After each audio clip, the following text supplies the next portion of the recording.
Second Peter chapter 1 verses 5 through 12. இப்படி இருக்க நீங்கள் அதிக ஜாக்கிரதையுள்ளவர்களாய் உங்கள் விசுவாசத்தோட தைரியத்தோடு ஞானத்தையும்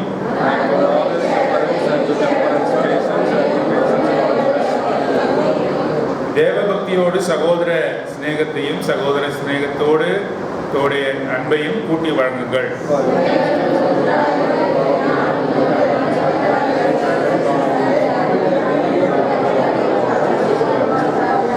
இவைகள் இல்லாதவன் எவனோ அவன் முன் செய்த பாவங்கள தான் சுத்திகரிக்கப்பட்டதை மறந்து கண் சொருகி போன குருடனாய் இருக்கிறான்.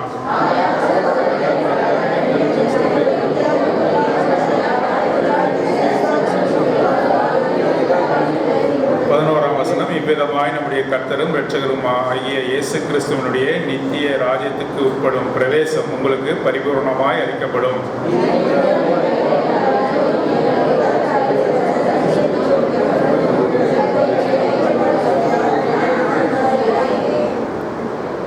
அப்போஸ்தலனாகிய பேதுரு சில காரியங்களை விசுவாசிகளுக்கு நினைப்பூட்டுகிறார். Apostle Paul asks us to remember certain things. 12ஆம் வசனத்திலே வாசிக்கிறோம், இவர்களை எப்பொழுதும் நினைப்பூட்ட நான் அசதியாயிரேன். In verse 12 it has been mentioned that I will not be negligent to put you always in remembrance of these things. ஆகவே அடிக்கடி இதை நினைப்பூட்டுகிறார். So he is remembering to us always. நினைப்பூட்டுதல் என்பது என்ன, எதை குறிக்கிறது? What it represents, that remembering. நினைப்பூட்டுதல் என்பது ஏற்கனவே அந்த ஜனங்கள் அறிந்திருக்கிற ஒன்றை திரும்ப திரும்ப நீங்கள் நினைவில் கொள்ள வேண்டும் என்று சொல்லி சொல்லுகிற காரியமா இருக்கு. Remembering means the thing which is already known to you, he is making us to remember again. ஆனா நினைப்பூட்டுவதை குறித்து நான் அசதியாகிறேன், நான் சோர்ந்து போகிறேன் என்று சொல்கிறார். He is telling that I will not be in negligence about remembering.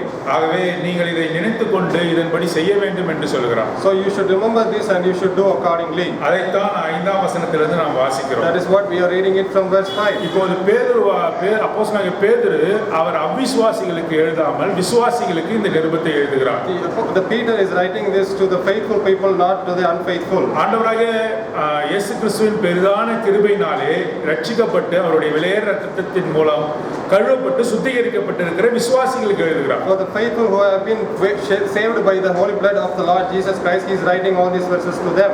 இது அவிசுவாசிகளுக்கு எழுதப்பட்ட நிருபம் அல்ல. Not for the unfaithful. இது விசுவாசிகளுக்கு எழுதப்பட்ட நிருபம். Only for the faithful this epistle has been written. விசுவாசியானவர்கள், தேவனை நம்பினவர்கள் அவரிலே வளர வேண்டும் என்பதை குறித்து அவர் சொல்கிற காரியத்தை நாம் பார்க்கிறோம். We are going to read about those people who have the faith and who are willing to grow in the God. ஆனால் குறுகின வளர்ச்சி இல்லாமல் அவர்கள் நிறைவாக தேவனிடத்திலே வளர வேண்டும். Not a lesser growth but a complete growth in the God. சபையினுடைய நோக்கம் என்ன? What is the purpose of the சபை எதற்காக இருக்கிறது? Why the churches? ஒவ்வொரு மனுஷனும் கிறிஸ்து இயேசுவுக்குள்ளாக தேறின மனுஷனாக நிறுத்தப்பட வேண்டும். Every man has to be in complete with the Lord Jesus Christ. குறைவுள்ளவர்கள், குற்றமுள்ளவர்கள் எல்லோரும் நிறைவான கிறிஸ்துவுக்குள்ளாக தேறினவர்களாக பரிபூர்ண உள்ளவர்களாக மாற்றப்பட வேண்டும். For those who are less and those who are having fault, they have to be complete and have be in fullness with the Christ. சபை எந்த நோக்கத்திற்காக இருக்கிறது என்பதை இன்று அநேக சபைகள் மறந்து திரிகின்றன. Many churches have forgotten their purpose. ஆடம்பரங்களையும் பாடல்களையும் உலக பிரகாரமான காரியங்களுக்காகவும் இந்த சபையானது அநேக இடங்களிலே காணப்படுகிறது. At many places the churches are there for songs and for the worldly things. சபையின் மிக முக்கியமான நோக்கம் என்ன? What is the important purpose of the church? ஒவ்வொரு மனுஷனும் கிறிஸ்து இயேசுவுக்குள்ளாக தேறின மனுஷனாக வளர்ந்தேறுகிற மனுஷனாக இருக்க வேண்டும். The purpose of the church is that every man has to be in full and complete and grow in the Lord Jesus Christ. பாருங்க, மரண பரியந்தமும் ஒரு விசுவாசியானவன் வளர வேண்டும். Till the end of his life a faithful person have to grow. தன் விசுவாச வாழ்க்கையிலே ஒரு மனுஷனும் நான் வளர்ந்து விட்டேன் என்று சொல்லவே முடியாது. In his faithful life no man can say that I have completely grown. நாம் யாராவது அமர்ந்திருக்கிற யாராவது சொல்ல முடியுமா நான் வளர்ந்து விட்டேன் எனக்கு போதும் என்று சொல்ல முடியுமா? Whether anyone sitting here can tell that I have grown completely, it is enough for me. மரண பரியந்தமும் நான் வளர்ந்து கொண்டே இருக்க வேண்டும். Till my end of the life I should grow. ஒரு தேவனுடைய மனுஷர் இப்படியாக வேதாமத்திலே அவருடைய அந்திம காலத்திலே வேதாமத்தை அவர் புரட்டி பார்த்து கொண்டிருந்தார். The servant of the God was taking the pages of the scripture at his end days.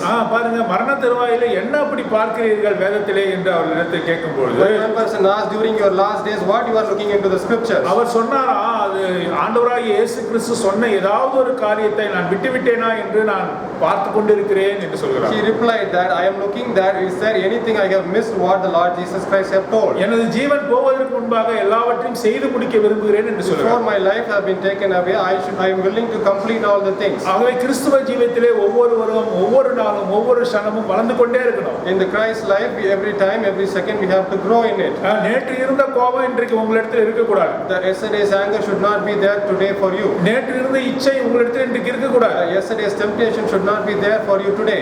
நேற்று இருந்த மூர்க்க குணம் இன்றைய தினத்தில் உங்களிடத்தில் இருக்க கூடாது. Yesterday's arrogance should not be there for you today. அவையெல்லாம் கழிக்கப்பட வேண்டும். All the things should be moved away. சிலதெல்லாம் சேர்க்கப்பட வேண்டும். You should add certain things. பாருங்க 5ஆம் வசனத்தில் இதுதான் சொல்ற எந்த காரியத்தை எல்லாம் நமக்குள்ளாக சேர்க்க வேண்டும் என்று சொல்லுகிறார். In the 5th verse he says that what are the things you should add. இவற்றுக்கெல்லாம் அடிப்படையாக இருக்கக்கூடிய காரியம் என்னவென்று சொன்னால் விசுவாசம். The basic thing for all the thing is the faith. நமக்கு என்ன பேர் கொடுக்கப்பட்டிருக்கிறது? What name has been given to us? விசுவாசிகள். We are the believers. ஆண்டவராகிய இயேசு கிறிஸ்துவை ஏற்றுக்கொண்ட பொழுது அவருடைய நாமத்தினாலே நாம் கழுவப்பட்ட பொழுது நாம் விசுவாசிகள் என்று அழைக்கப்பட்டோம். When we are washed by the name of the Lord Jesus Christ, we have been called as the believers. Faithful. We are called as the faithful. விசுவாசிகள் என்று அழைக்கப்பட்டோம். We are called as the faithful. இதுதான் அப்போஸ்தலனாகிய பேதுரு 2ஆம் அதிகாரம் 2ஆம் புத்தகம் 1ஆம் அதிகாரத்தில் சொல்லுகிறார். The Apostle Paul says in the 2nd book, 1ஆம் வசனம் நான் வாசிக்கிறேன். நம்முடைய தேவனும் இரட்சகருமாய் இருக்கிற இயேசு கிறிஸ்துவினுடைய நீதியால் எங்களைப் போல அருமையான விசுவாசத்தை பெற்றவர்களுக்கு.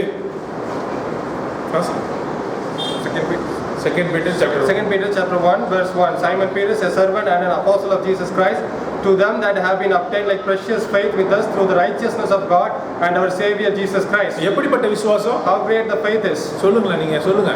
You can say how faith.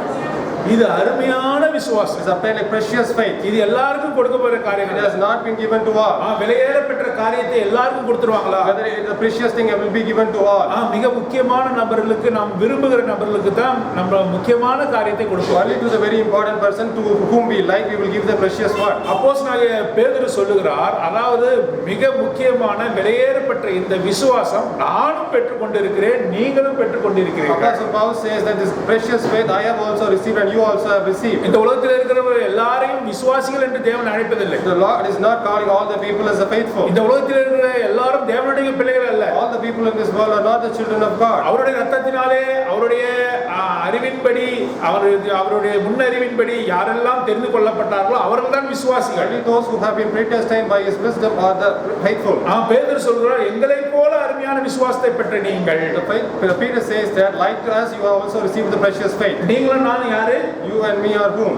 அருமையான விசுவாசத்தை பெற்றவர்கள். We have received the precious faith. பாருங்க, நீங்களா விசுவாசிகள். You are all the faithful. நீங்களா தேவனுடைய பிள்ளைகள். You are all the children of God. நீங்கள் எந்த விதமான சூழ்நிலைக்குள்ளாக நீங்கள் இருந்தாலும் கூட, whatever circumstances you are in, நீங்கள் உபத்திரவத்தில் இருந்தாலும் கூட, so you are in the trouble, உங்களுடைய குடும்பத்திலே கஷ்டங்கள் இருந்தாலும் கூட, even in your family has been suffering, பசியிலும் பட்டினியிலும் இருந்தாலும் கூட, even though you are in hunger, உங்களுடைய சொந்தக்காரர்களால் நீங்கள் நெருக்கப்பட்டாலும் கூட, if your relatives abandon you, நீங்களா யாரு?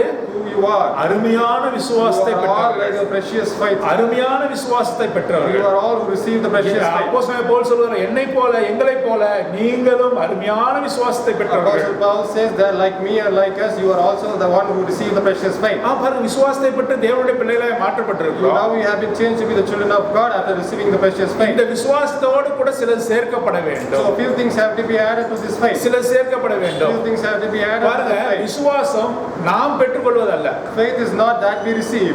விசுவாசமானது தேவனால் கொடுக்கப்படுவது. Faith should be given by the God.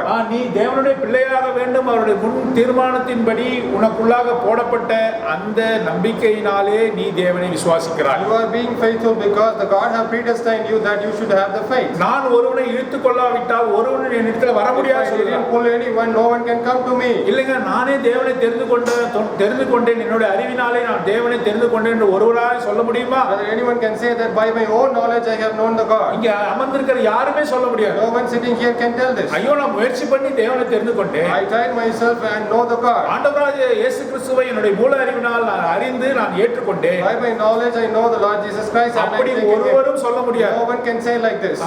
நாம் அவரை நம்பும்படியாக, அவரை விசுவாசிக்கும்படியாக அந்த விசுவாசத்தை நமக்குள்ளாக அவர் கொடுத்தார். To believe him and he has given us the faith. பாருங்க, விசுவாசமானது தேவனிடத்திலிருந்து அது நமக்கு கொடுக்கப்பட்டது. Faith has been given by God to us. அவரை நம்பும்படியாக, To believe Him. அவர் ஒருவரே தேவன் என்று To நம்பும்படியாக, believe that He is the only God. மற்ற எல்லாம் விக்கிர ஆராதனை என்பதை All the rest உணரும்படியாக are the idols. அந்த விசுவாசத்தின் காரியத்தை நமக்குள்ளாக அவர் போட்டார். He has sown the seed of the faith. முதலாவதாக விசுவாசம் அவரால் கொடுக்கப்பட்டது. First thing is the faith has been given by Him. நாம் நம்மளுடைய முயற்சியினால் அந்த விசுவாசத்தை நாம் அடையவில்லை. Not by our effort we have received this faith. ஆகவே நாம் விசுவாசத்தை பெற்றவர்கள். So we have now received the faith. இப்பொழுது இந்த விசுவாசத்தோடு கூட நாம் நின்று விடக்கூடாது. Now we should not stop with the faith. நீ விசுவாசத்தோடு நின்று விடக்கூடாது. Now we should not stop with அந்த the faith. விசுவாசமானது கனி கொடுக்க வேண்டும். Now the faith should give the fruit. அதுதான் ஆண்டவர் இன்றைக்கு நம்மோடு கூட பேசிக் கொண்டிருக்கிறார். That is what the Lord speaks to us அந்த today. விசுவாசமானது கனி The கொடுக்கணும். faith should give the fruit. ஆவியின் கனியை குறித்து கலாத்தியர் 5ஆம் அதிகாரம் 22ஆம் வசனம் 23ஆம் வசனத்துல வாசிக்கிறோம். Galatians chapter 5 verses 22 and 23 we are reading about the fruit of the spirit. இச்சையடக்கம், பொறுமை, அன்பு இதெல்லாம் ஆவியின் கனிகள். The fruit of the spirit are the patience and controlling the temptations. இங்க அப்போஸ்தலனாகிய பேதுரு சொல்லும் பொழுது When the apostle Paul says விசுவாசத்தின் கனிகள், the fruits of faith, விசுவாசத்தை தேவனிடத்திலிருந்து we பெற்றுக்கொண்டோம். have received the faith from the God. நம்முடைய காரியங்கள், நாம் செய்கிற காரியங்களினாலே By the things which we are going to இந்த do, விசுவாசத்தோடு கூட சிலதை சேர்க்க we are வேண்டும். going to add certain things along with the faith. பாருங்க எந்தெந்த காரியத்தை நாம் அந்த விசுவாசத்தோடு கூட சேர்க்கணும். What things we should add to your faith? அதைத்தான் நம்ம பார்க்க We போறோம். are going to read that. முதலாவதாக விசுவாசம் என்பது அது அதிசயமானது, அற்புதமானது, விலையேறப்பெற்றது. First thing is the faith is the wonderful and the precious thing அது தேவனால் கொடுக்கப்பட்டது. that was given by the God. அந்த விசுவாசத்தோடு கூட சில காரியங்களை சேர்க்க But வேண்டும். we have to add certain things to the faith. ஏன் சேர்க்க வேண்டும்? Why we should add? நாம் தேவனுடைய ராஜ்யத்துக்குள்ளாக பரிபூரணமாக நுழையும்படியாக Because we have to enter into the kingdom of God. 11ஆம் வசனத்துல வாசிக்கிறோம். We are reading in verse 11. நித்திய ராஜ்யத்துக்கு உட்படும் பிரவேசம் உங்களுக்கு பரிபூரணமாய் அளிக்கப்படும். Unto you abundantly into the everlasting kingdom of our Lord and Savior Jesus இந்த Christ. விசுவாசத்தோடு கூட சிலது சேர்த்தால் When you add certain things to the faith, நீங்க பரிபூரணமா தேவனுடைய ராஜ்யத்திலே நீங்கள் you நுழைவீர்கள். can abundantly enter into the everlasting kingdom of our God. நீங்கள் பழைய வாழ்க்கை தேடி போக You மாட்டீர்கள். won't go back to your old life. ஆகவே இந்த விசுவாசத்தோடு கூட சில காரியங்களை சேர்க்க So வேண்டும். let us add certain things to the faith. பாருங்க, இப்போ ஒரு சமையல் காரியத்தை குறித்து சொல்கிறேன். I'm going to tell about certain things of cook. இப்பொழுது ஒரு ஆட்டுக்கறி எடுக்கிறேன்னு வைத்துக் கொள்ளுங்க. ஆட்டுக்கறி பர்ச்சேஸ் பண்றோம். If you are buying a mutton, 700 ரூபா ஆகுது இல்லையா ஒரு கிலோ. 1 kg is 700 rupees. 700 ரூபா அந்த கறியை வாங்கி கொண்டு வந்து மனைவி இடத்துல கொடுக்கிறேன். I'm giving to my wife. பாருங்க, மற்ற கறிகள், சாம்பார், ரசம், இந்த மாதிரி மற்ற காரக்குழம்பு இதெல்லாம் சரி என்னோட மனைவியானவள் செய்யும் பொழுது நான் கிச்சனுக்கு போகவே மாட்டேன். I never enter into the kitchen when my wife is cooking the normal food. நீ எதை செய்தாலும் செய்து போடு, நான் சாப்பிட்றேன். You can cook anything, I am ready to eat. ஆனால் கறி கடைக்கு நான் போகும்போது கறியாக, நல்ல கறியாக இப்பொழுதுதான் அது அறுத்துதா என்று சொல்லி அது நல்லா பதமாக பார்த்து வாங்கி வர வேண்டும். I have to, when I was buying the meat, I will check very carefully that it was a new meat. அது அவன் இடத்துல கேட்பேன், எத்தனை விசில் வைக்கணும்னு அவரே சொல்லுவார். Even he himself will tell how many whistles should I keep. அதிகமான குக்கர்ல விசில் வைத்தா அது கறி ஒன்றும் இல்லாம போகும். If we keep for more whistle, it might destroy. அவரே சொல்லுவார், கறி கடைக்காரரே சொல்லுவார் எத்தனை விசில் வைக்கணும்னு. Even the man who is cutting the meat will tell me how much whistle I should keep. அதை பதமா வாங்கிட்டு வந்து அதை கழுவி அவர்கள் அந்த குக்கர்ல வைக்கும்போது சமைக்கும் பொழுது Keep and wash and keep inside the cooker. அது விலையேறப்பட்டது தான். It is valuable. ஒரு கிலோ 700 ரூபா தான். Because the kg is 700 rupees. அதுக்காக அதை அப்படியே வேக வச்சு சாப்பிட முடியுமா? Whether we can cook and right away eat. ஒன்றன் பின் ஒன்றாக அதோடு கூட என்ன பண்றோம்ப்பா சேர்க்கிறோம். One more, we will add individually few things. Masala சேர்க்கிறோம். We are adding masala. Pepper சேர்க்கிறோம். We add pepper. உப்பு சேர்க்கிறோம். Salt. தண்ணீர் சேர்க்கிறோம். Water. ஒவ்வொன்றாக சேர்த்து கொண்டே வரோம். We add everything slowly. ஒவ்வொன்றாக சேர்க்கும் பொழுது எனது மனைவியானவள் கரண்டியா அந்த இதில் விட்டு கையில் கொஞ்சோன்னு எப்படி நக்கி பாருங்க. My wife will give me and ask me to taste. அதை நக்கி பார்க்கும்போது when I taste that, உப்பு குறையுது, salt is less. காரம் சரியா இருக்கா பாருங்க. You check whether the salt is good. பிள்ளைகளுக்கு ஏற்றபடி காரம் சரியா இருக்கா பாருங்க. The children is enough, they can take this. Masala சரியா இருக்கா பாருங்க. Check the masala. கறி வெந்திருக்கா பாருங்க. You check whether it is cooked. ஒவ்வொன்றாக சேர்த்து கொண்டே வரும்போது கொஞ்சம் கொஞ்சமா டேஸ்ட் பண்ணிக்கிட்டே வரோம். Every time we are checking the taste. கடைசியாக தண்ணீர்லாம் ஊற்றின பிறகு கடைசியாக டேஸ்ட் பண்ணி கவர் பண்ணிடுறோம். At last, after adding water, we will cover it. இப்போது விசுவாசமானது பரிபூர்ணப்பட்டது. Now the faith is complete. ஆட்டுக்கறியானது சாப்பிடுவதற்கு ஏதுவாக தயாரிக்கப்பட்டது. Now the mutton is ready to eat. சாதாரணமா தண்ணீர்ல போட்டு கூட வேக வைத்து சாப்பிடலாம். Even just plainly we can put a water and eat. அதுல சுவை இருக்காது, பரிபூரணம் இருக்காது. There won't be any taste and there won't be any completeness. மக்கள் சந்தோஷமாக சாப்பிட மாட்டார்கள். People won't eat happily. அவ வெளியேறப்பட்ட ஒரு காரியத்தோடு கூட ஒவ்வொன்றாக நாம் சேர்க்கிறோம். So we are adding one additional things. அதே போலதான் நீங்கள் பெற்றுக்கொண்டிருக்கிற விசுவாசத்தோடு கூட ஒவ்வொன்றாக சேர்க்க வேண்டும் என்று அப்போஸ்தலன் பேதுரு சொல்கிறார். The faith you should add everything that apostle faith is willing for that. 5ஆம் வசனம் இப்படி இருக்க நீங்கள் அதிக ஜாக்கிரதை உள்ளவர்களாய் பாருங்க, அதிக ஜாக்கிரதையா இருக்கணும். விசுவாசத்தை பற்றி நீங்கள் அதிக ஜாக்கிரதை உள்ளவர்களாய் இருக்கணும். And the 5th verse we are reading, and besides this give all diligence. முதலாவதாக உங்கள் விசுவாசத்தோட கூட முதலாவது காரியத்தை என்ன சேர்க்கணும்? What is the first thing you have to add to your faith? ஏற்கனவே நமக்கு கேட்ட வண்ணமாக விசுவாசமானது நீங்கள் முயற்சி செய்து உண்டு பண்ணினதல்ல, அது தேவனால் உங்களுக்கு கொடுக்கப்பட்டது. As you know, the faith has not been received by you but has been given by God to us. இப்பொழுது நீங்க செய்வதெல்லாம் நீங்கள் செய்வதல்ல. Now after this what you are going to do is what you are going to do. விசுவாசத்தோட கூட என்ன சேர்க்க போறீங்க? What you are going to add. விசுவாசத்தோட என்ன சேர்க்க போறீங்க? What you are going to do and add along with the faith. தைரியத்தை சேர்க்க போறீங்க. First is the diligence. No, a virtue. First you are going to add your faith virtue. Virtue. First you are going to add the virtue. பாருங்க, அது வந்து தைரியம் என்று தமிழ்ல போடப்பட்டிருக்கிறது. It has been mentioned as virtue. ஆனால் வந்து அது virtue கிடையாது, அது வந்து தைரியம் கிடையாது. But it is not a virtue. அது சரியான மொழியிலே அது மொழிபெயர்க்கப்படவில்லை. It was not translated properly. பாருங்க, இந்த virtue என்று சொல்லக்கூடிய இந்த காரியம் புண்ணியம் என்று பிலிப்பியர் 4ஆம் அதிகாரம் 8ஆம் வசனத்திலே புண்ணியம் என்று மொழிபெயர்க்கப்பட்டிருக்கிறது. இந்த 2 பேதுரு 1ஆம் அதிகாரம் 3ஆம் வசனத்திலே காருண்யம் என்று மொழிபெயர்க்கப்பட்டிருக்கிறது. லூக்கா 8ஆம் அதிகாரம் 46ஆம் வசனத்தில் இந்த வர்ச்சு என்று சொல்லக்கூடிய இந்த காரியமானது வல்லமை என்று அங்கே மொழிபெயர்ப்பு செய்யப்பட்டிருக்கிறது. பாருங்க, வல்லமை. ஆண்டவராகிய இயேசு கிறிஸ்துவை ஒரு ஸ்திரீ தொடுகிறாள், பெரும்பாலுள்ள ஸ்திரீ. அவர் இடத்துல இருந்து the virtue has went என்று போடப்பட்டிருக்கிறது. The woman who has been suffering for a long time illness is touching the Lord Jesus Christ. It has been mentioned that the virtue came out from the God. வல்லமை என்று It போடப்பட்டிருக்கிறது. has been mentioned as the virtue. ஆனால் virtue என்று சொல்லக்கூடிய இந்த தைரியம் என்று இங்கே தமிழில் போடப்பட்டிருக்கிற இந்த காரியத்திற்கு சரியான பதம் என்னவென்று சொன்னால், What was the right meaning of the virtue here is? இந்த virtue என்று என்ன என்றால், What the means of virtue here is? பாருங்க, அது வந்து எக்ஸலன்ஸ் என்று அர்த்தம். The meaning is excellent.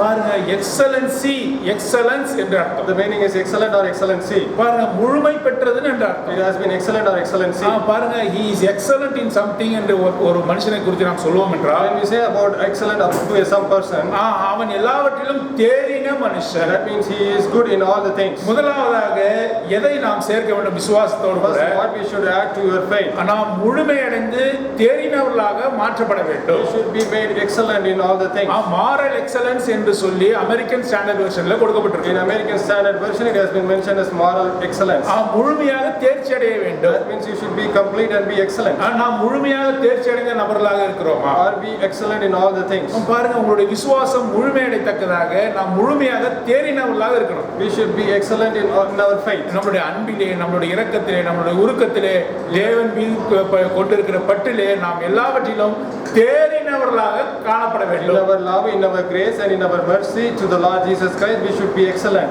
பிலிப்பியர் 4ஆம் அதிகாரம் 8ஆம் வசனம். Philippians chapter 4 verse 8. எடுத்தவர் வாசிங்க. பிலிப்பியர் 4ஆம் அதிகாரம் 8ஆம் வசனம்.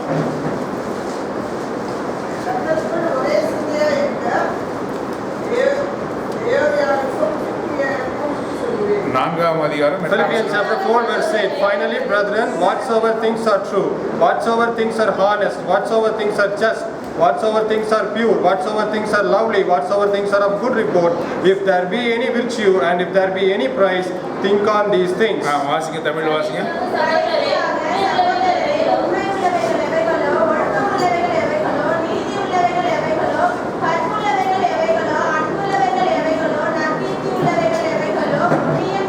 புண்ணியம், புண்ணியம், புண்ணியம் என்று போடப்பட்டிருக்கிறது. virtue. It has been mentioned if there be any virtue. பாருங்க, இதுதான் நம்மளுடைய காரியத்திலே நாம் வளர்ந்தேறுவது. So this is the thing that we are excellent here. முதலாவதாக விசுவாசத்தோடு கூட இந்த சம்பவமானது அது இணைக்கப்பட வேண்டும். First thing, this should be added to our faith. சரி, இதுக்கு அப்புறம் எது நம்ம சேர்க்கணும்? What next thing we should add? தைரியத்தோடு ஞானத்தையும். We should add the knowledge. பாருங்க, அந்த அறிவை நாம் அதோடு சேர்க்க வேண்டும். We should add the knowledge, temperance to the faith. அப்ப வாசியுங்கள். ரோமருக்கு நிருபம் 12ஆம் அதிகாரம் 1ஆம் வசனம் 2ஆம் வசனம் 3ஆம் வசனம். Romans chapter 12. அப்படியே சகோதரரே, நீங்கள் உங்கள் சரீரங்களை பரிசுத்தமும் தேவனுக்கு பிரியமுமான ஜீவ பலியாக ஒப்புக்கொடுக்க வேண்டும் என்று தேவனுடைய இரக்கங்களை முன்னிட்டு உங்களை வேண்டிக் கொள்கிறேன். இதுவே நீங்கள் செய்யத்தக்க புத்தியுள்ள ஆராதனை. புத்தி உள்ளவர்களாக இருக்கணும்.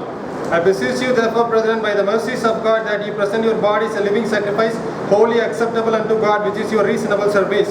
பாருங்க, புத்தி உள்ளவர்களாக இருக்க வேண்டும். You should be with knowledge. அந்த புத்தி உள்ளவர்கள் என்று சொல்லும்போது அப்போஸ்தலனாகிய பவுல் ரோமர்கள் என்ன சொல்கிறார்? What the apostle Paul says in the Romans. உங்களுடைய சரீரத்தை அவருக்கு ஒப்பு கொடுப்பதே புத்தி உள்ளது. Presenting your bodies as a living sacrifice is the knowledgeable thing. பாருங்க, ஆவி ஆத்மாவை காட்டிலும் சரீரத்தை முழுமையாக ஒப்பு கொடுப்பது என்பது கூடாத காரியம். Along with the soul and the spirit, giving the body is not a mandatory thing. சரீரமே முதலாவதாக இச்சைக்கு ஆட்படுகிறது. Because the body is the first thing that comes to temptation. சரீரமே தேவனை விட்டு விலகி போக எல்லா காரணிகளும் அதில் இருக்கிறது. Only the body has many reasons to go away from God. ஆகவே இந்த சரீரத்தை தேவனுக்கு ஒப்பு கொடுக்க வேண்டும். So you should present your bodies to the God. இதுதான் புத்தி உள்ள ஆராதனை. This is the wisdomful worship. புத்தி உள்ளவர்களாக இருப்பது எப்படி? So how can we be knowledgeable? நேரத்தை ஆதாயப்படுத்த வேண்டும். We should use the time. பாருங்க, நம்ம இந்த உலகத்திலே நம்மளுடைய நேரமானது குறைவாக காணப்படுகிறது. The time in this world is very less for us. சீக்கிரமாக கடந்து போகிறது. It is immediately running away. நம்மளுடைய வாழ்க்கை முடிய போகிறது. Our life is about to end. அல்லது இந்த உலகம் முடிவுக்கு கொண்டு வரப்பட இருக்கிறது. The world is about to end. ஆகவே இதை குறித்ததான அறிவு நமக்கு வேண்டும். We should know about the knowledge about all these things. இதை உணர்ந்தவர்களாக தேவ பக்தி விருத்தியிலே நாம் விருத்தி அடைய வேண்டும். We should know all these things and we should increase in the godliness. புத்திமானாக இந்த உலகத்திலே நாம் நடந்து கொள்ள வேண்டும். We should be a wise man in this world. அதற்கு என்ன செய்ய வேண்டும்? What we should do? வேதத்தை நீங்கள் தினந்தோறும் படிக்க We வேண்டும். should read the scriptures every day. சில பேர் காலையிலும் சாயங்காலமும் இரவிலும் மாத்திரமே படிக்கிறார்கள். Some people are reading only in the morning and at night. இன்றைய தினத்திலிருந்து உங்களுடைய வேத வாசிப்பு அப்படி இருக்க கூடாது. From today onwards your reading should not be like that. எப்பொழுதெல்லாம் சந்தர்ப்பம் கிடைக்குதோ தேவனுடைய வசனத்தை நீங்கள் வாசிக்க வேண்டும். Whenever you are getting the time, you should read the word of the God. இந்த உலகம் முடிய இருக்கிறது. Because the world is about to end. அல்லது தேவனுடைய வருகை சீக்கிரமா இருக்கிறது. The coming of our Lord is very quick. ஆகவே தேவனுடைய வசனத்தை நாம் கற்றறிய வேண்டும். So we should know the words of the God. தேவன் என்ன சொல்கிறார் என்பதை நாம் உணர்ந்து கொள்ள வேண்டும். We should understand what the God is saying. தேவனுடைய வார்த்தையின்படி நம்மை சுத்திகரிக்கப்பட வேண்டும். We should purify ourselves according to the word தேவனுடைய of God. வார்த்தை தான் நாம் சுத்திகரிக்கிறது. Only the word of God purifies us. தேடி தேடி வாசிக்க வேண்டும். We should search and read. காரியங்கள் இப்படி இருக்கிறதா என்று உணர்வடைய We வேண்டும். should understand the things happening around. பாருங்க, இப்போ செல்லுல கூட அந்த தேவனுடைய வசனம் வந்து விட்டது. Even now in the cell we have the word of God. வீட்டில் இருக்கும்போது வேதாகமத்தை திறந்து படிக்கலாம். In the home when you are, you can read the Bible and read. பயணம் பண்ணும்போது அல்லது வேலையில இருக்கும்போது நேரங்கள் கிடைக்கும்போது வேதத்தை எடுத்து வாசிக்கணும். When you are at home and you are traveling, you can read the verses. வேலையில நீங்க லஞ்ச் டைம்ல இருக்கும்போது கூட When you are at the work during lunch time, ஒரு வசனத்தை எடுத்து வாசிக்க you வேண்டும். can read a verse. அல்ல தேவன் என்ன சொல்கிறார் என்பதை குறித்து ஆராய வேண்டும்.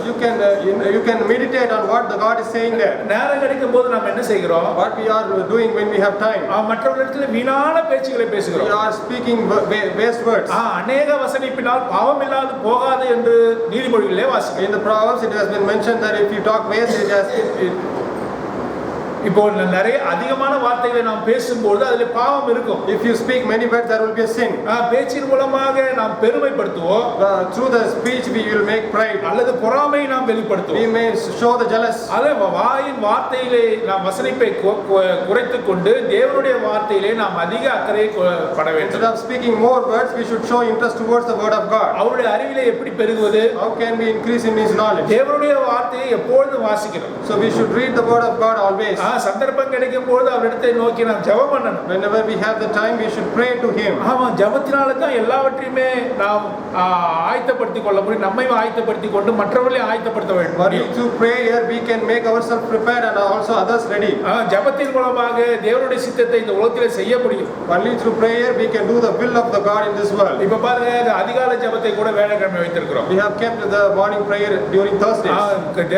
ஆண்டவருக்கு சித்தமா இருந்து சொன்னா வருகின்ற புது வருடத்திலே நாம் ஏதாவது ஒரு கிழமையை நாம் முடிவு செய்து கொண்டு முழு இரவு ஜெபத்திலே நாம் Zoom ஆப்ல கூட நாம் இணையலாம். So God willing, the next year we are going to have a full night service also.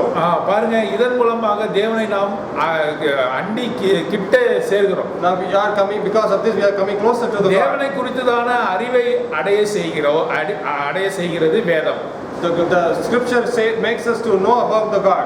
ஜெபம் கூட தேவனை குறித்ததான அறிவை நாம் அடைய செய்கிறது. Prayer is also trying to know about, makes us to know about the God. வேதத்தை அறிந்திருந்தா தானே நாம பிசாசை எதிர்க்க முடியும். Only if you know the scriptures you can go against the evil. மத்தேயு சுவிசேஷம் 4ஆம் அதிகாரம் 1 லிருந்து 11 வசனம் வரை வாசிக்கிறோம். Matthew chapter 1 to 14 we are reading. பாருங்க, பிசாசானவனுக்கும் ஆண்டவராகிய இயேசு கிறிஸ்துவுக்கும் அங்க உரையாடல் நடைபெறுகிறது. There has been a conversation between the Lord Jesus Christ and the devil. இங்க இருந்து கீழே விழும் என்று சொல்கிறார். He is telling that you fall from here. இந்த கல்லுகளை அப்பமாக மாற்றும் என்று You சொல்கிறார். can change the stones to bread. என்னை பணிந்து கொள்ளு என்று சொல்கிறார். You worship me, he says. அப்பொழுது நான் ஆண்டவராகிய இயேசு கிறிஸ்து நான் செய்ய மாட்டேன் என்று சொல்கிறார். The Lord Jesus Christ, whether he says that I won't do it. அவர் செய்ய மாட்டேன் என்று சொல்லும்போது ஒவ்வொரு வசனத்தையும் அவர் கோட் பண்ணுகிறார். He is quoting every verses while when he says தேவனாகிய கர்த்தரை தவிர்த்து நீ யாரும் பணிந்து கொள்ள கூடாது என்று எழுதியிருக்கிறதே. it has been mentioned that you should not worship anyone other than the Lord. இந்த அப்பங்களை, இந்த கல்லுகளை அப்பங்களாக மாற்ற முடியும் உன்னால் மாற்று என்று பிசாசானவன் சொல்கிறான். When the devil says that you can change the stones to bread. தேவனை பரிச்சயப்பாரால் இருப்பாயாக என்று எழுதியிருக்கிறதே என்று God tests the God, it has been mentioned in the scripture. பாருங்க, பிசாசானவனை நாம் எதிர்க்கும்போது வேத வசனத்தின் அடிப்படையிலே நாம் எதிர்க்க வேண்டும். When we are against the devil, we should be against him through the scriptures. சும்மா வாயின் வார்த்தைனா சொல்லக்கூடாது. Not just by the word of the mouth. தேவனுடைய வசனத்தை கோட் பண்ணி தேவனுடைய வசனத்தின் ஆதாரத்தின் அடிப்படையிலே நாம் பிசாசானவனை எதிர்க்க வேண்டும். We should use the quote, we should quote the word of the God, and we should say them to against the devil. பாருங்க, ஆண்டவராகிய இயேசு கிறிஸ்து ஒவ்வொரு வார்த்தையும் சொல்லி பிசாசானவனை எதிர்த்தார். Lord Jesus Christ said every individual verses and be against the devil. பாருங்க, பிசாசானவனும் வேதத்தை அறிந்திருக்கிறார். The devil also knows the scripture. ஆகவே நாமும் கூட அதைவிடவும் அதிகமாக அறிந்து பிசாசானவனை எதிர்க்க வேண்டும். We should also know it more than the devil, and we should be against the devil. அதற்கு என்ன தேவை? What we should do for that? விசுவாசத்தோடு கூட இப்பொழுது நாம் எதை இணைக்கிறோம்? Now what we are going to add along with the faith? அவரை அறிகிற அறிவு. To know the knowledge about him. முதலாவதாக விசுவாசத்தோடு கூட நம்ம எதை சேர்த்தோம்? First, what we have added along with our faith? தைரியம், virtue or excellence. excellency, மேன்மை, மேன்மை ஒரு காரியங்கள், the excellent things. அதை நாம் செய்றோம். First we are adding it. பாருங்க, இந்த எக்ஸலன்ஸ் என்று சொல்லும்போது ஒரு காரியத்தை நான் விட்டுவிட்டேன். I have missed one thing when I say about excellence. நம்முடைய வாழ்க்கை என்பது ஒரு எக்ஸலன்ட்டான ஒரு வாழ்க்கையா காணப்படணும். Our life should be an excellent life. பாருங்க, ஒரு ஃபேக்டரியில, in a factory, ஒரு தொழிற்சாலையில, in a factory, ஒரு மெஷின் இருக்குன்னு வைத்துக்கொள்வோம். there is a machine there. அங்க பாருங்க, அந்த மெக்கானிக்கு தெரியும், the mechanics knows அந்த மெஷினானது 100% அவுட்புட் கொடுக்கிறதா என்று. with the machine, whether the machine is giving 100% efficient output. செயல்திறன் மிக்கதா என்று தெரியணும். whether it is efficient or not. ஒரு 60% அது கொடுக்கிறதா என்று தெரியணும். only if it is giving only 60%, 40%, 40%, 20%, 20%, 10% கொடுத்ததுன்னா, if it is giving only 10%, அந்த மெஷின் 100% வேலை செய்யணும். the machine should work for 100%. 10% தான் வேலை but it செய்யுதுன்னா, is working only for 10%. அதை அப்படியே எடுத்து ஒதுக்கி வச்சிருவாங்க. and they will separate it away. பாருங்க, வாழ்க்கையும் கூட அப்படிதான். the life was also like that. நாம் தேவனுக்கென்று மேன்மையுறுகிற காரியங்களை செய்ய வேண்டும். we should do all the things that we are coming closer to God. சரி, கவர்னரையும் பிரசிடென்ட்டையும் நாம் என்ன கூப்பிடுறோம்? we are calling the governor and the president. Very good. His Excellency. His Excellency. We call them as His Excellency. President governor எப்படி கூப்பிடுறோம்? We call the president and governor as His Excellency. His Excellency. His Excellency. அவர்கள் மேன்மையுடையவர்கள். His Excellency. மேன்மையான காரியங்களை அவர் செய்தவர்கள். Because they have done the excellent things. ஆகவேதான் அந்த பதவியை அவர்கள் வகிக்கிறார்கள். That is why they are there in that position. ஆகவே அவர்கள் மேன்மையுறுகிற காரியங்களை செய்வதனால் அவர் மேதகு என்று அழைக்கப்படுகிறார்கள். They are doing the excellent things. They are called as His Excellency. நாமும் கூட மேன்மையுறுகிற காரியங்களை முதலாவது செய்யணும். First thing, we should also do the excellent things. இந்த விசுவாசத்தோடு கூட மேன்மையுறுகிற காரியங்களை நாம் செய்யணும். Along with the faith, we should do the excellent things. ஆண்டவருக்கென்று 100% வேலைகளை நாம் We செய்யணும். should give 100% to the God. இரண்டாவதாக தேவனுக்குரிய அறிவை நாம் பெற்றிருக்கணும். Second thing, we should get the knowledge about the God. விசுவாசத்தோடு கூட இந்த ஞானத்தை நாம் சேர்க்க வேண்டும். Along with the faith, we should have the knowledge. நம்ம வாசிக்கலாம் 2 பேதுரு 2 Peter 5ஆம் அதிகாரம் 1ஆம் வசனம். 1ஆம் அதிகாரம் 5ஆம் வசனம். 2 Peter chapter 1 verse 5. வாசிங்க. இப்படி இருக்க நீங்கள் அதிக ஜாக்கிரதையாய் உங்கள் விசுவாசத்தோட தைரியத்தோட ஞானத்தோட இச்சையடக்கத்தையும் and to your faith virtue, and to your virtue knowledge, and to the knowledge temperance, and to temperance temperance. It is mentioned as temperance. பாருங்க இச்சையடக்கம். Temperance. இந்த விசுவாசத்தோட கூட இச்சையடக்கத்தை நாம் சேர்க்கணும். Along with the faith, you should have the temperance. எனக்கு விசுவாசம் இருக்குது. I have the faith. ஆனா இச்சையடக்கம் அதோட கூட சேர்ந்து இருக்கிறதா? Whether the temperance is with me. அநேக நாட்கள் நான் இச்சையடக்கம் இல்லாதவனா இருக்கிறேன். Many days I am not with the temperance. பாருங்க ஏதாவது என்னை யாராவது கோபப்படுத்தினால் நான் என்ன பண்றேன், என்னுடைய மாமிசத்தின் இச்சைக்கு நான் விழுந்து போறேன். Someone makes me anger, I am falling for my bodily. புருஷன் மனைவியை கோபப்படுத்தும் பொழுது, when the husband makes the wife anger, மனைவி புருஷனை கோபப்படுத்தும் when பொழுது, the wife makes the husband anger, வார்த்தையினாலே கோபப்படுத்தும் பொழுது, through the words to make them anger, செயல்களினாலே கோபப்படுத்தும் பொழுது, by the things what they are doing, பிள்ளைகள் பெற்றோரை கோபப்படுத்தும் பொழுது, when the children make the parents anger, நாம் எப்படி இருக்கிறோம், how we are being, நாம் எப்படி இருக்கிறோம், how we are. பாருங்க சில வேளைகளிலே மனைவிமார்கள் புருஷர்கள் சொல்லுவாங்க, sometimes the wives or the husband will say, நான் கோபப்படுத்தினாலும் நீ கோபப்படலாமா, even if I get angry, whether you can get angry or me. பாருங்க கோபப்படுத்துறதெல்லாம் கோபப்படுத்திடுவாங்க. They will make all the things to make us நீ angry. கோபப்படுறியா பார்த்தேன்னு சொல்லுவாங்க. I tested you that whether you are getting angry or இது not. பிசாசினுடைய சிந்தனை. These are the thoughts of the devil.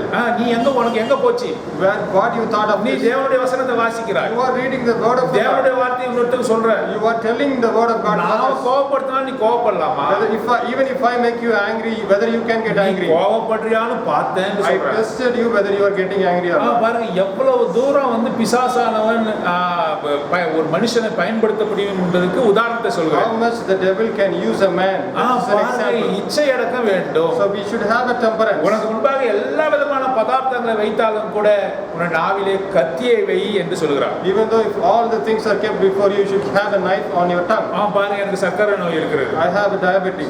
பாருங்க டீல கூட காலையில காஃபி குடிக்கும் போது கூட சர்க்கரை போடாம குடிக்கிறேன். I am taking tea without sugar. பாருங்க சாப்பாடு கூட அளந்து சாப்பிடுறேன். I am eating very carefully. போது சாதம் வைத்தாலும் கூட அது மீந்து போகுது. Even though if he keeps rice, it is just ஒரு பவுல் தான் சாப்பிடுறேன். I am eating only a bowl. Vegetables அதிகமா I am சாப்பிடுறேன். taking more vegetables. Non veg maximum ஒதுக்குறேன். I mostly avoid non-veg. பாருங்க எவ்வளோ நாளா அந்த வாசியை அடக்கி இச்சையை அடக்கி நான் வாழ்ந்தாலும் கூட, Even though I was controlling all my things and be temperate. இப்போ ஃபெஸ்டிவல் ஒன்று வந்தது. Now the festival came. எல்லாரும் வீட்டுக்கு என்ன கொடுத்தாங்க, What they gave from every house. Sweets கொடுக்குறாங்க. They gave sweets. வச்சுங்கன்னு சொல்லி ஸ்வீட்ஸ் They கொடுக்குறாங்க. gave sweets. ஸ்வீட்ஸை நாங்கள் டப்பாவில் அடுக்கி வச்சுட்டோம். We kept all the sweets in a box. அது டின்னர் டேபிள் மேலே இருக்குது. It was in our dinner table. பாருங்க காலையில சக்கரை போடாம டீ குடிச்ச என்னால When I was taking a tea without sugar, ஒரு பாதுஷாவை எடுத்து சாப்பிடாம இருக்க முடியல. I cannot able to control myself to eat the sweets. சரி இன்னைக்கு ஒன்று சாப்பிடுவோம், நாளைக்கு இன்னொன்று சாப்பிடுவோம். I was thinking I will eat only one today and eat next on the other day. அப்படின்னு முடிவு பண்ண நான். And I decide that day. காலையில ஒரு பாதுஷா, மத்தியானம் ஒரு மைசூர் பாக்கு, சாயந்தரம் ஒரு அதிரசம்னு சாப்பிட்டுக்கிட்டே இருக்கிறேன். I am eating continuously morning, afternoon and night. சரி 2 மாத்திரையா போடலாமான்னு யோசிச்சாலும் கூட, And I thought that I can take 2 tablets. பாருங்க அந்த ஸ்வீட்ஸை பார்த்தாவே அதை நம்ம சாப்பிடணும்னு தோணுது. When I look into the sweet, it tempts me to eat. வேலைக்கு போன சாயந்தரம் வந்தா My wife who came back from work says, அப்ப கேட்டேன் பசங்கெல்லாம் சாப்பிட்டாங்க அந்த the sweets. children have eaten all the sweets. பசங்க ஸ்வீட்ஸ் தான் சாப்பிடல.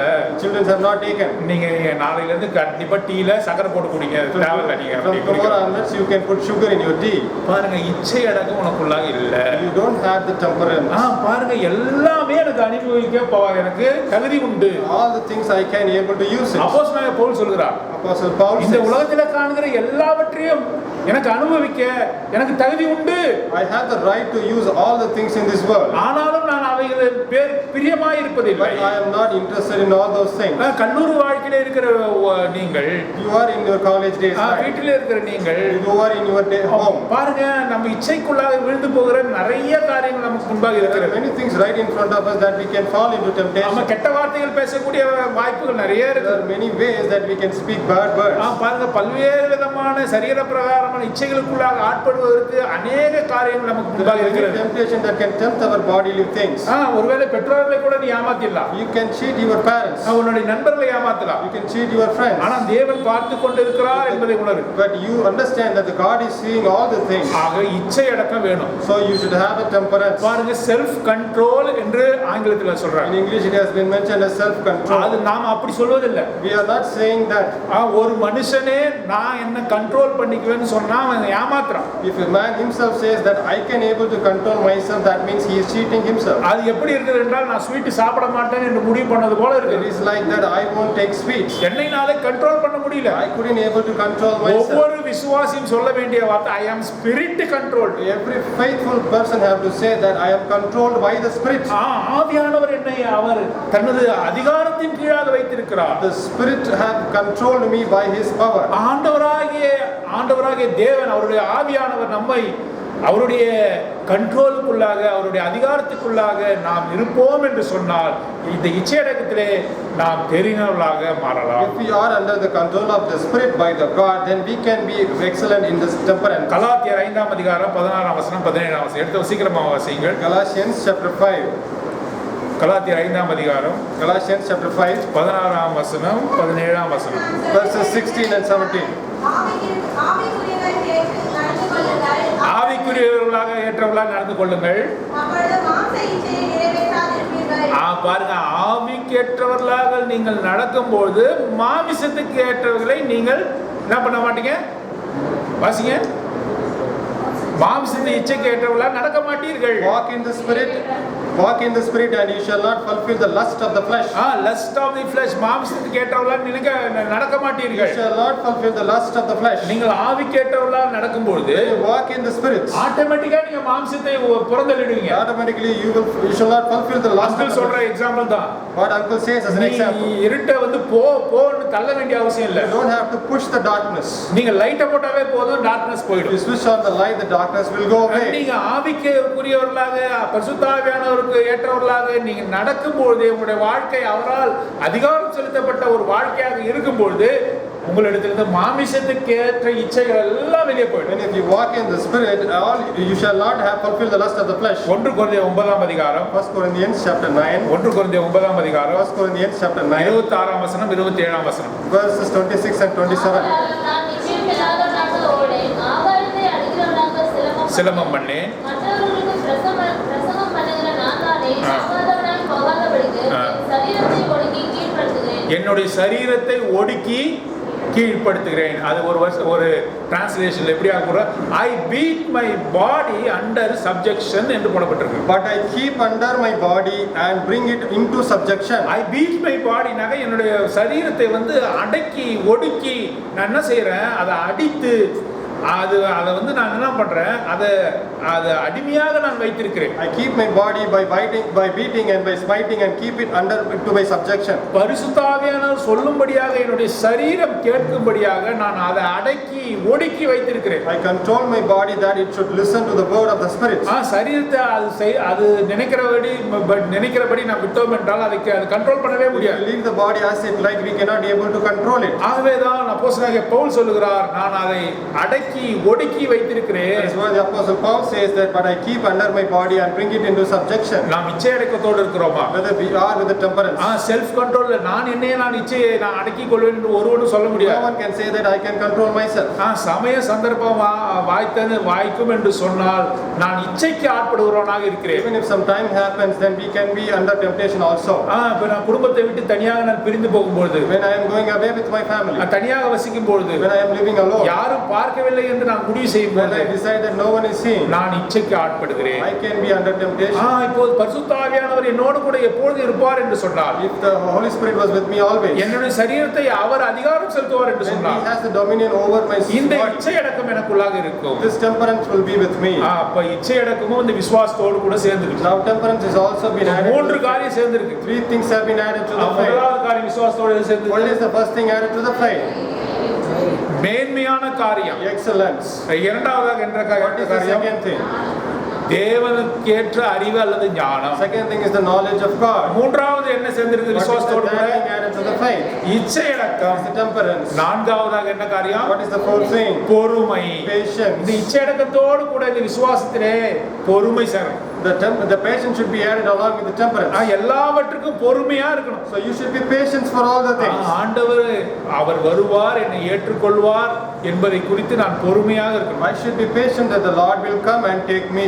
உபத்திரவத்துல நான் பொறுமையா இருக்கணும். I should be patient during the troubled times. நம்ம வாசிக்கலாம் ரோமருக்கு எழுதின நிருபம் 5ஆம் அதிகாரம். Romans chapter 5.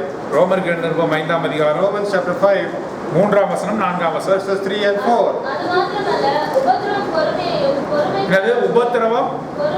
பொறுமையையும், பொறுமை பரீட்சையையும், பொறுமை பரீட்சையையும், பரீட்சை நம்பிக்கையையும் உண்டாக்குகிறது என்று நாங்கள் அறிந்து, பரீட்சை என்று போடப்பட்டிருக்கிறது, ஆனால் ஆங்கிலத்தில் எக்ஸ்பீரியன்ஸ் என்று And போடப்பட்டிருக்கிறது. not only so, but we glory in tribulations also, knowing that tribulation what patience, and patience experience, and experience என்று experience hope. சொன்னால் எக்ஸ்பீரியன்ஸ் என்று சொன்னால் அனுபவம் என்று அர்த்தம். The meaning of experience is the experience. பரீட்சைனா பரீட்சை எக்ஸாமினேஷன் It's கிடையாது, not an examination.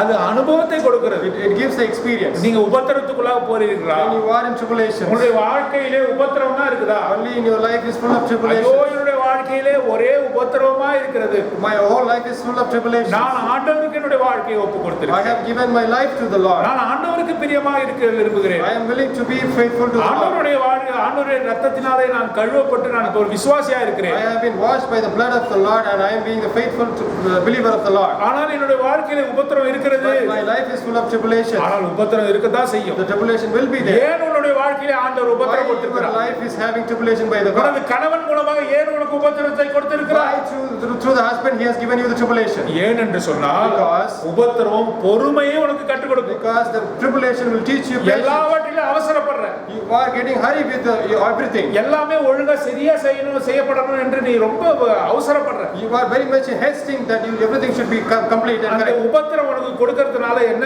எது உனக்கு கிடைக்கிறது? What by giving the tribulation to you? நீ பொறுமையாக இருக்க You கற்றுக்கொள்ளணும். are going to learn the patience. பாருங்க 9 மணில இருந்து 12:30 வரையும் பொறுமையா வந்திருக்கீங்க. 9 to 12:30 you have been patient here.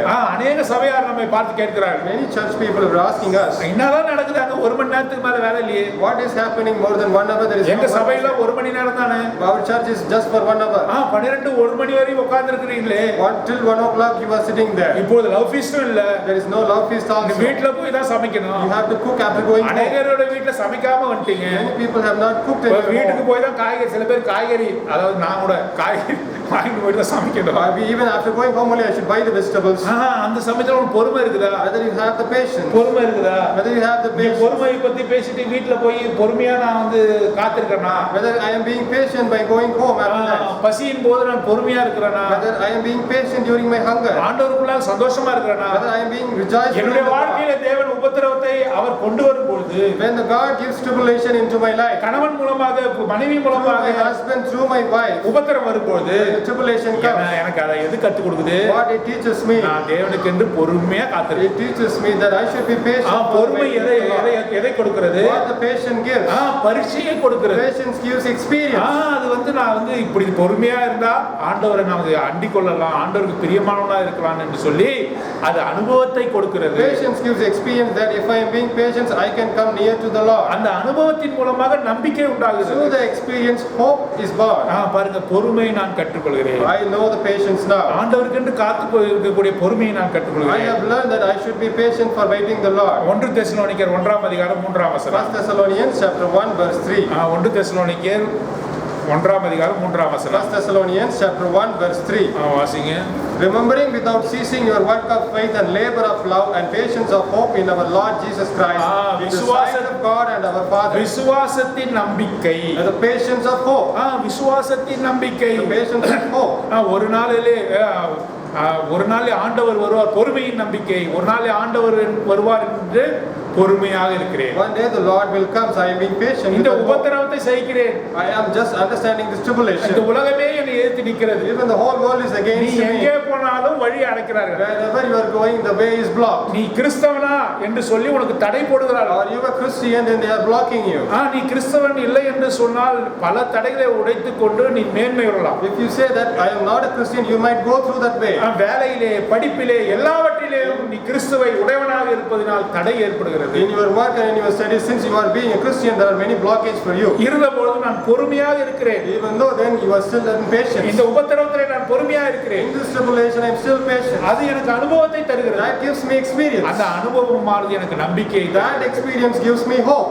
பாருங்க, நான் பொறுமையை கற்றுக்கொண்டிருக்கிறேன். So I have learned the patience. சரி, அதுக்கப்புறம் What is the next thing? பொறுமையோடு கூட எதை சேர்க்கணும்? What I am adding along with the patience? விசுவாசத்துல பொறுமையோடு கூட எதை சேர்க்கணும்? And the faith along with the patience, what we should add? வாசிங்க. Let us read. தேவ பக்தி. We should add godliness. தேவ பக்தியா இருக்கணும். We should add godliness. உன்னுடைய எல்லா பக்கமும் தேவன் சூழ்ந்து இருக்கணும். உன்னை And throughout all your sides, godliness should be there. தேவன் மீது நீ பக்தியா இருக்கணும். You should be in full of faith with the God. அவர் ஒரு கெஸ்ட் அல்ல. He is not a guest. அவர் ஒரு ஸ்ட்ரேஞ்சர் அல்ல. He is not an unknown stranger. பாருங்க, அவர் உன்னுடைய குடும்பத்திலே ஒரு அங்கத்தினர். He is one of the member of your family. உன்னுடைய குடும்பத்திலே தலைவர் அவர். He is the head of your family. ஆகவே உன்னை சூழ்ந்து தேவ பக்தி காணப்படணும். So throughout you surroundingly, there should be godliness. நீ தேவ பக்தியோட மனுஷனாக காணப்படணும். You should be a godliness man. தேவ பக்தியுடைய மனுஷன் என்ன செய்வான்? What a godliness man will do?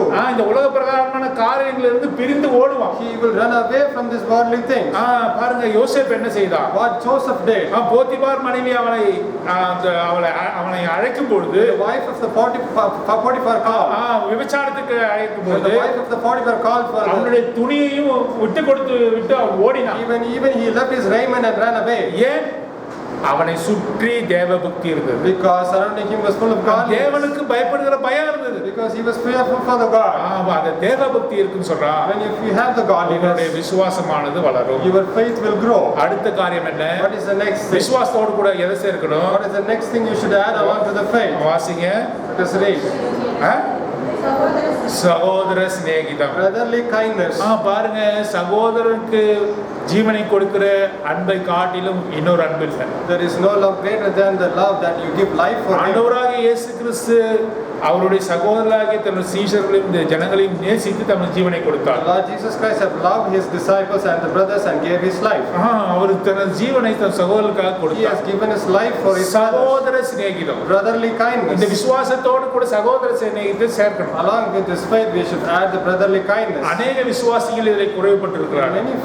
Many faithful. Brother, நான் விசுவாசியா இருக்கிறேன். I am a faithful person. ஆண்டவராகிய இயேசு கிறிஸ்து எனக்காக மரித்தார். The Lord Jesus Christ was எனது died for பாவத்தை me. Our கழுவினார். My sins he have washed away. நான் வீட்டிலே இருந்திருக்கிறேன் brother.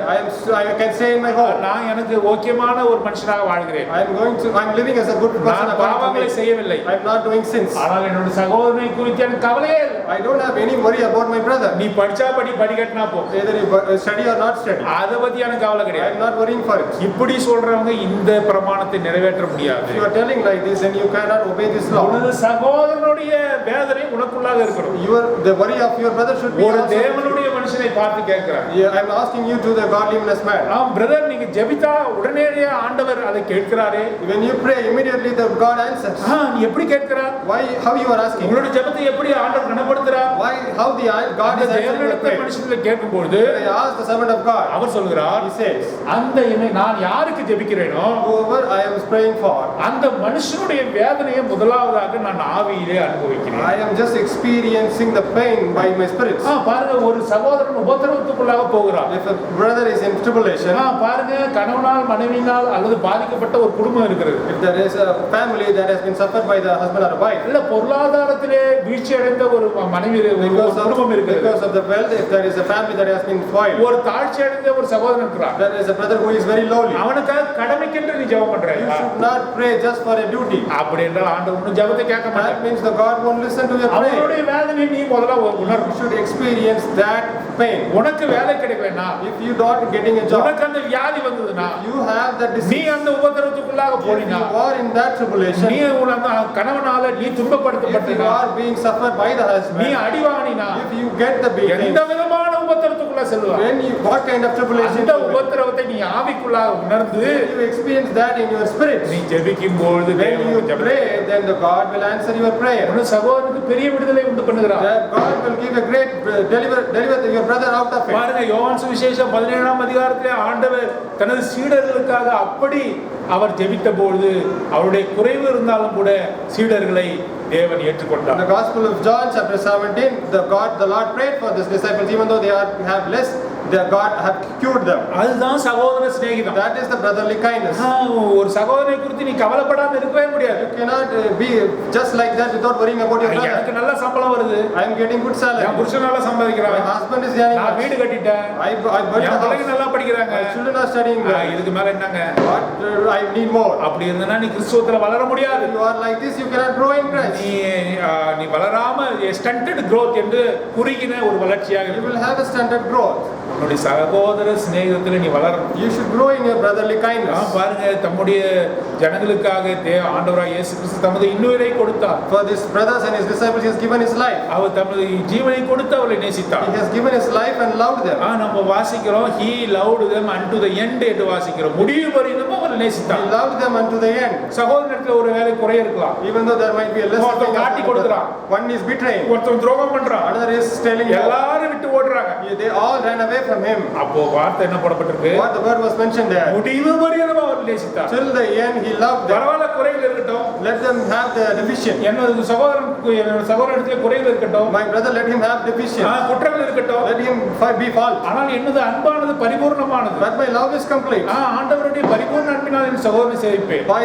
By the complete love of the Lord, I will love my brother. அதுதான் சகோதர That சிநேகம். is the brotherly kindness. அந்த விசுவாசத்தோடு கூட இந்த காரியத்தை நாம் சேர்த்து By the faith, to the faith, we are adding this also. இப்போ எத்தனை காரியத்தை சேர்த்திருக்கோம்? How many things have we added? நான் சொல்லலாமா? Let us say. விசுவாசத்தோட கூட முதலாவது எந்த What is the காரியம் first thing சேர்த்தோம்? we have added to the faith? தைரியம் என்கிற மேன்மையுறும் காரியம். Excellence. இரண்டாவதாக What is the second thing? ஞானம் என்கிற அறிவு. Second thing is the knowledge. தேவனை குறித்து தான் அறிவு. Second thing is the knowledge. மூன்றாவது காரியம் What is the third thing? இச்சையடக்கம். Temperance. எல்லாவற்றிலுமே All இச்சையடக்கமா. the things. We should be temperance in என்னை all the நானே things. கண்ட்ரோல் பண்ணிக்குவேன் சொல்ல முடியாது. We should not say that I can control myself. There is no word like self control in Christendom. Yeah, there is no word like self-control. அதை நான் என்ன சுய கட்டுப்பாடோடு கூட இருப்பேன் என்று சொல்ல முடியாது. No one can say that I can be in ஒரு self-control. மனுஷனும் சுய கட்டுப்பாடோடு No இருக்க one முடியாது. can be in self-control. Every Christian must be a spirit control. Every Christian must be in spirit control. அந்த விதமான இச்சையடக்க உடையவர்களாக Whether you are இருக்கிறோமா? having that kind of temperance.